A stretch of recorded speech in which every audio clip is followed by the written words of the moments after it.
So when you first open StockCraft, this is what it will look like. It will be set to SPY. That's the ticker. You can see that in the back as a watermark. Will come with volume, and we'll just go over each tile. So on the left, these top percent gainers and losers come to us from our data provider, Quote Media. Down here, you can create any watch list you want and save it onto your desktop. You would simply just go in here, type in the symbol. We already have SPY. Let's do Tesla. And then it will be added to the watch list. Over here, we have what everyone is generally looking at, which is a chart. You can change the granularity of this. And so if you choose years to date and then you choose 5 minutes, that's going to be 1 year, 5-minute marks of data. Okay. The longer you push this out, the more time it's going to take to load. But so just be aware of that. That's with any platform. But for the demonstrations, we're just going to keep it on year to date and 1 day. We have a variety of different technical indicators, as well as the ability to draw simple technical analysis. So if you click this button right here, you can add a trend line. That's going to be a trend line, and you can adjust how you want the trend line to look by grabbing that little bubble and moving it around. There's also a horizontal right here. So that's the split right there, and vertical. To get rid of them, you just click on them and click delete, click delete, click delete. We also have, like I said, a lot of technical indicators, which is this over here. I can add any of these to the chart. We also have the ability, which is kind of unique to our platform. There's not many platforms that offer this, but pattern recognition technical analysis. So this will draw like cup and handles if it exists, or draw a bull triangle or a bull flag. And we have pivots, EMAs. So we're just going to put like a EMA on here, and we can set the length to 20. So that's going to be 20 days. We can either put it on a subgraph, which will be below, or overlay, which will be on top of the chart. So if I click overlay, I'm going to choose line. Okay, so that's like a normal EMA of a 20 period EMA, basically. You also saw that there were some other things that popped up, so I just want to reiterate what those are. If I do MACD, for example, and the length is fine, I can do column, mountain, line, or stack mount. If I do mountain, that's what this looks like. You can also take screenshots. Now, if I go to trade or Control O, so that's a hotkey, Control O, and you can see the symbols up there already. I can type in whatever symbol I want to trade, okay? But for the demonstration, I'm just going to do market, and this lot means 100 shares. If I was trading futures, one lot would be one contract. You can do USD like this. We're just going to do lots because that's 99 shares. Let me do 1,000 shares, and it will tell me my cost basis, and then I'm going to place a market order, and then I can see like currently I'm down negative $80. And I can also reverse my position by right-clicking. I can look at all my transactions, my open orders, etc. And then I can close the position as well. Also down here, you'll notice that there's level 2, news and symbol info. The level 2 is going to be linked to whatever chart has this green symbol link up here. Okay, so this is green, this is green, this is green, this is green. And over here is news and symbol info. So if I were, for example, to change this chart to Tesla, okay, I can now see that I have all the information for Tesla, the news for Tesla, and the level 2 quotes per Tesla as well. And that's because everything is linked together.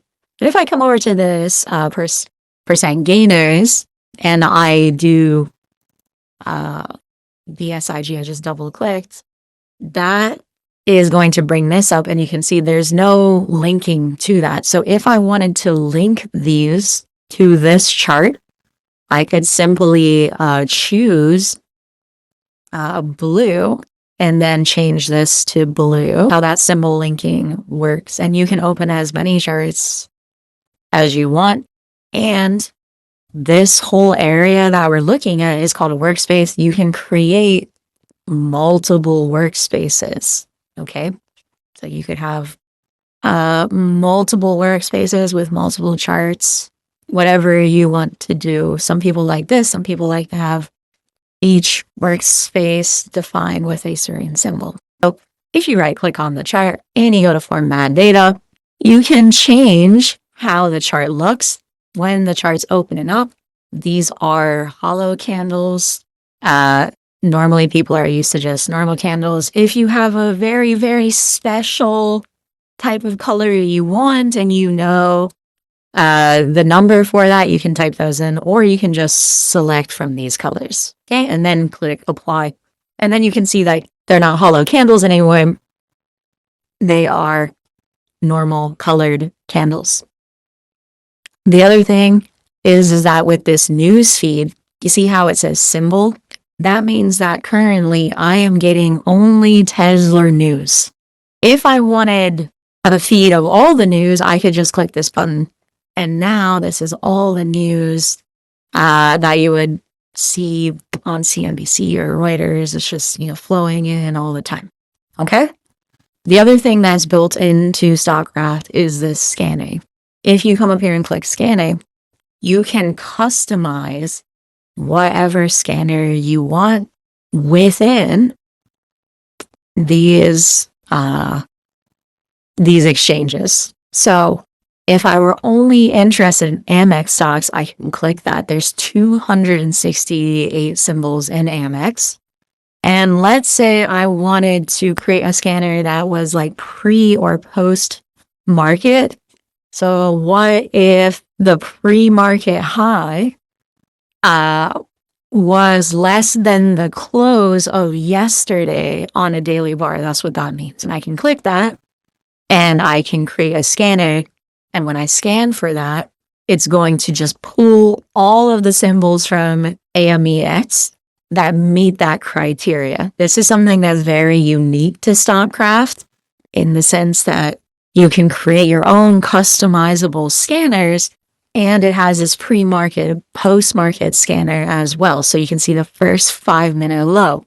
You could scan for things that were only if the first 5-minute low was greater than the close of the daily bar in our case. But let's say the close of the data we're looking at isn't on daily bars, that would be the close of the 5-minute bar or whatever time frame you're looking at. So you can really customize a lot of stuff. You can have both of these if that's your entry criteria.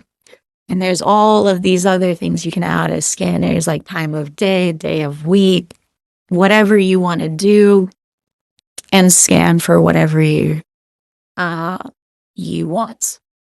See, here's pre-market VWAP. So pre-market VWAP is less than or equal to the close of the previous bar. If the previous bar was on a daily bar chart, then it'd be the close of the daily bar. If the previous bar you're looking at or the data you're looking at is 5 minutes, that would be that 5-minute bar, and you adjust that by coming up to this time frame. So stuff like that. It sounds complicated at first, but it allows for that level of granularity. And here's just one day. So this close is yesterday's close. And the pre-market VWAP is what's going on right now. That's kind of a cool feature. And when you click scan, it actually will make a watch list over here. And what it will do is highlight all the symbols that meet that criteria. The other feature that's unique inside of StockCraft is this strategy building. So this allows someone who doesn't know any programming at all to build strategies on market data. Okay. It comes with futures data as well as you can use the livestock data. So this will build a model on any data set you give it that has open, high, low, close. And this is for people who want to build trading strategies and automate them, but don't know how to program and want to backtest and forward test and stress test those strategies. So if you come into built-in symbols over here, built-in symbols is the symbols that we give you, and those are daily bars for the E-mini S&P or futures and Forex. Server-side symbols are the symbols that we get from the data provider. You can see it's the same: ShockShare, Amex, whatever you want to do. So for me, I'm going to just, for a demonstration, do built-in symbols because these are all daily bars, and you can see it also says 1 day right there. And I'm going to use the E-mini S&P 500, which tracks SPY. So there's that, and I'm going to do the start date, and I'm going to put the end dates at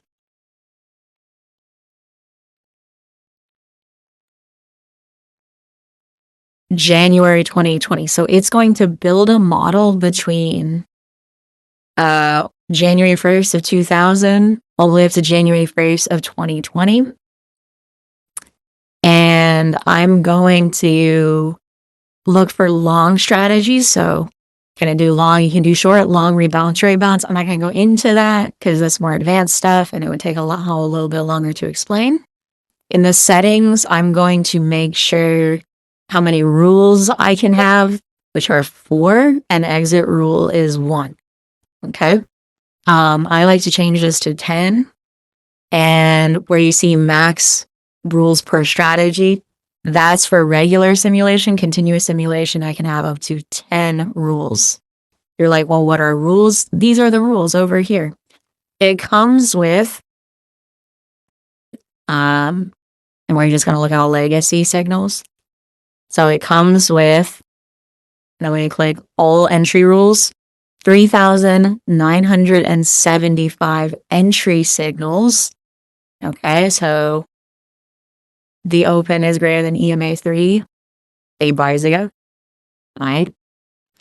And you can also use all those entry signals as exit signals, but I'm going to keep it simple like this. Okay. And I'm going to do lowest low. That's going to be my stop. Okay.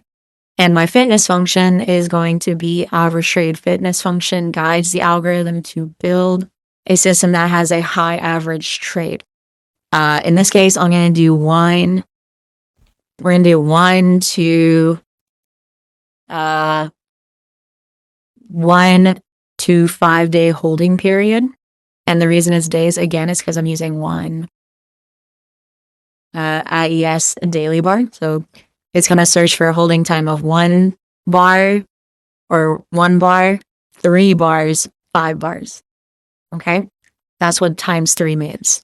Profile closes, I'm going to do the same thing. So technically it's profile open because if I look at this additional setting again, this is the next bar is open. Okay. So profile opening means if the open of the current bar is greater from the opening that I got in on, then that's a profile opening, get out. Okay. In sample minimum trades, I'm going to require 300. I'm going to require 100. Out of sample minimum trades, I'm going to require 100. And then for the out of sample percent, I'm going to do 50%. So it's going to build. So on data between 2000, so basically 20 years of data, 10 years, it's going to, for the first 10 years, it's going to use all of the first year of this 10 years data and build a model on the in sample. And then it's going to test it on 10 years of data. And then we're going to be able to run tests on it that basically stress tests the model to make sure that it is not curve fit to the data. So again, I have all these entry signals. I have my stop loss, which is low, slow. I'm going to look for highest hour trades. And then in the in sample, when it builds a model, we're going to require it to have 100 trades in sample, 100 trades out of sample, and we're going to split the data in half. And I'm just going to do regular simulation. When I click regular simulation, it's only going to choose 4 parameters from 3,975 that fit the best average trade. Okay. Now, the other thing that this has is parametric measurements. And what parametric does as well, instead of just these legacy signals, parametric allows you to expand the signal list beyond the legacy signals. So what I mean by that, if I go to legacy and I look at open, you can see that the open is greater than yesterday's open. That's what open one means. And so we go down, down, down, down, down. You can see that it only goes up to 9. So if I wanted to go beyond 9 bars back, so today's open is greater than 9 bars ago as a parameter input that the computer can choose from, then I can do that in parametric signals. So if I go to open right here, okay, same format that we saw in the scanning. So if I know that the legacy signals only go to 9 bars ago, so open 0 is just the current bar, I can add 10 up to 100, and this in steps of 1. And what this will do is inject all signals of open of 0, okay? Or I'm sorry, the open of 10 bars ago, which is P, and O is up here. And it's going to inject 10, 11, 12, all the way up to 100. So now I've expanded the signal list by 100. So technically, it'll be 4,000 entry signals that it's going to choose from. And because we're only clicking regular simulation, it's only going to choose 4 of those. If I hit continuous simulation, then it's going to be allowed to choose up to 10. Okay, and 1 exit.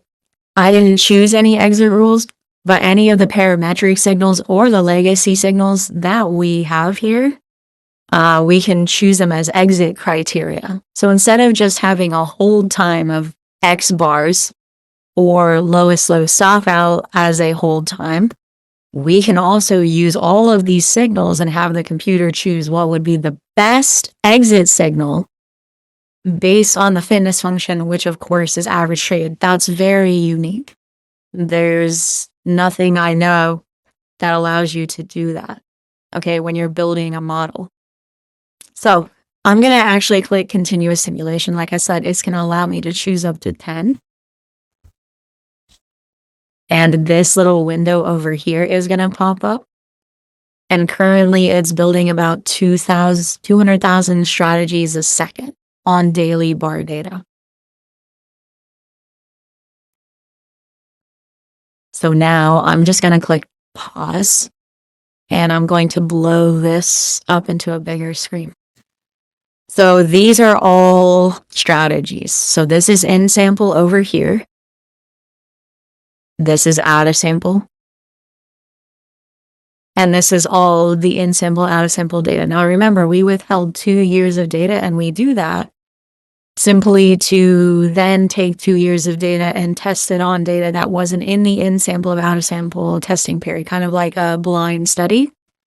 But that's not something you have to know. It's just a good idea generally to do that.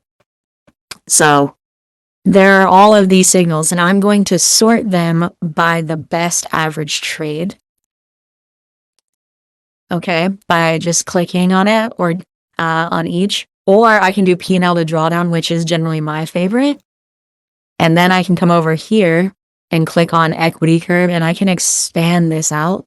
Okay, so if I click on equity curve, this will come up. So this is a strategy that I could automate in a platform, and that includes TradeStation, that includes NinjaTrader, That includes MT4. I could generate Python code, or I could, Easy Language Code also works in multi-checks as a platform.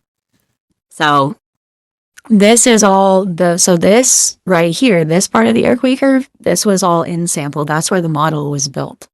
This is out of sample. This is that highlighted area. So the model was built here and then tested on this data. So you can see that it continued to work on data that it was not seen. I can look at the drawdown.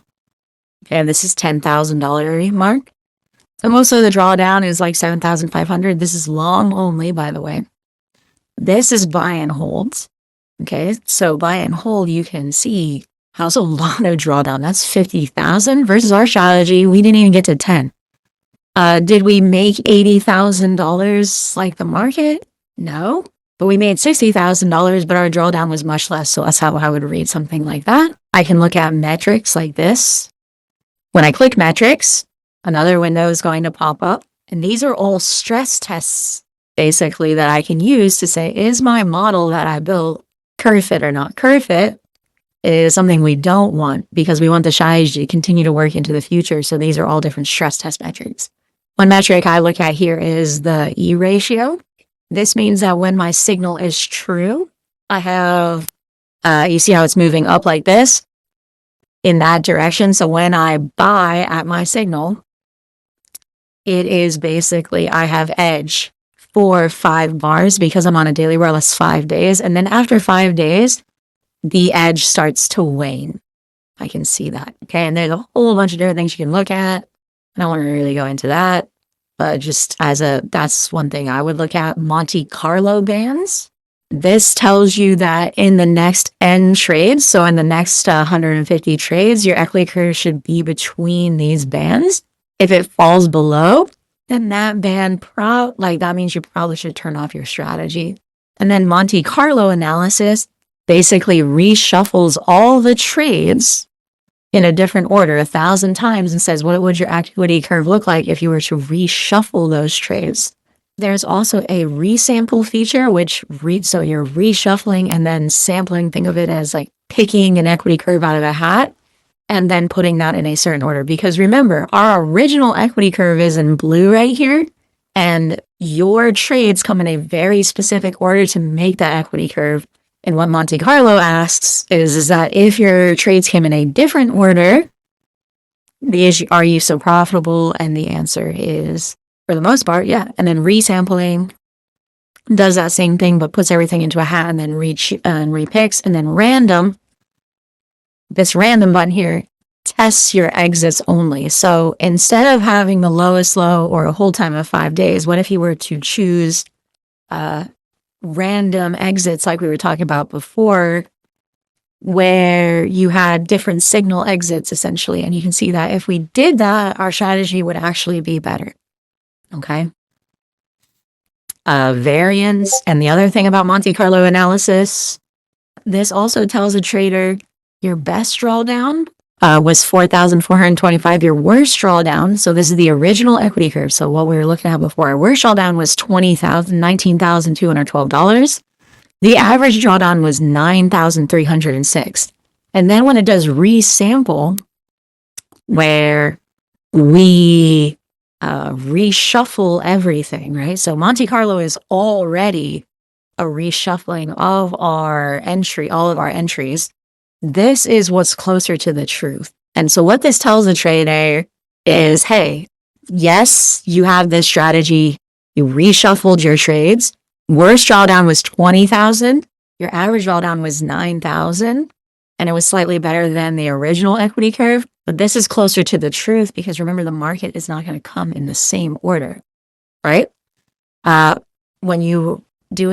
matter what you do when you're building a strategy on data, those are the past winning lotto tickets. And so by reshuffling everything and saying your trades come in a different order, the market's going to come in a different order, what's your risk? That's what that shows you in a snapshot.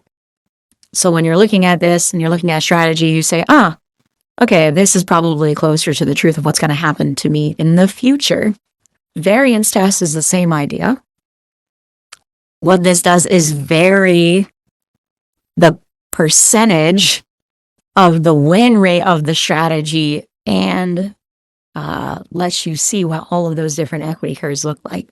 How you can adjust that is go into this test setting button. You see how it says variation of 4%? That means up and down, it's trading the strategy with difference win percentages. Okay.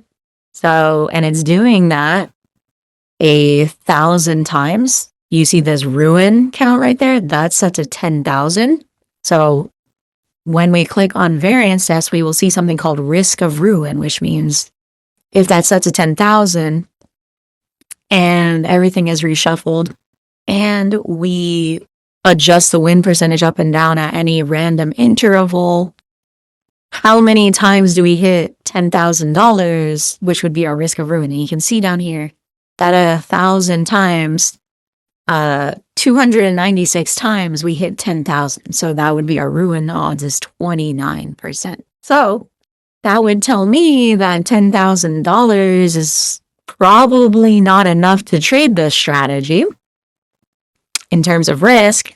And I would probably need to up that to, let's say, $20,000. Now, $20,000 isn't going to make myself go broke, but I'm just trying to see all of those equity curves be above this line. And you can see that 123 now hit instead of 200. So there is a decent chance, a 10% chance that me trading the strategy I could experience in the future by trading the strategy, a $20,000 loss on the strategy. Okay. So that's why that allows me to test stress. That robustness testing allows me to look inside of a strategy and ask certain questions. For example, I can click this news button, and when I look at the orange line, that is trades without news. Okay. The pink line is my strategy with trade with news. Okay. I can look at seasonality as well. This is odd and even days. So I can see that in purple, there's a dark purple. And if you don't know what the line is, you can click up here and it will highlight what it is. So in purple, that is even days. So I can see that on even days, my strategy does really well. And on odd days, it does okay. So maybe I only trade the strategy on even days. Day of week, this allows me to look at strategy. This is Monday. This is Tuesday. This is Wednesday. This is Thursday and Friday. So for me, if I looked at something like this, I would say, okay, I kind of really only want to trade this strategy on Tuesday. Am I going to make less money? Absolutely. But that seems to be the strongest day of week. I can look at week number. So this is week 1, this is week 4, and this is week 5. I can also look at a month. So what are the strongest months for that particular strategy, so on and so forth.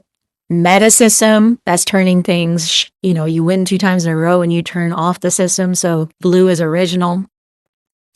A last trade loss, 1 win, 1 loss. So you can see there's no meta system of turning the strategy on and off when you have consecutive wins or consecutive losses. Really makes the P&L better than our original equity curve. I can look at delayed if I want to say, well, what if I delay the exits by 3? Okay, so there's like this dark green one. There's this light green one. The dark green one actually improves our strategy. Our strategy is this blue one. And what this says is entry is 0. So we get in on the entry criteria, but we delay the exits by 3. Slippage test, liquidity test. Okay. This asks the question, like, what if you can't get filled on the opening? Instead, you get filled at the midpoint, the next 2 midpoints, next OHLC, so on and so forth. This is more for people who are trading very large accounts, and they're not going to get filled on the opening the bar, and they need to buy over time. And the question is this answers the question, does not destroy your strategy or make it better? And in this case, some things actually make it better. Okay.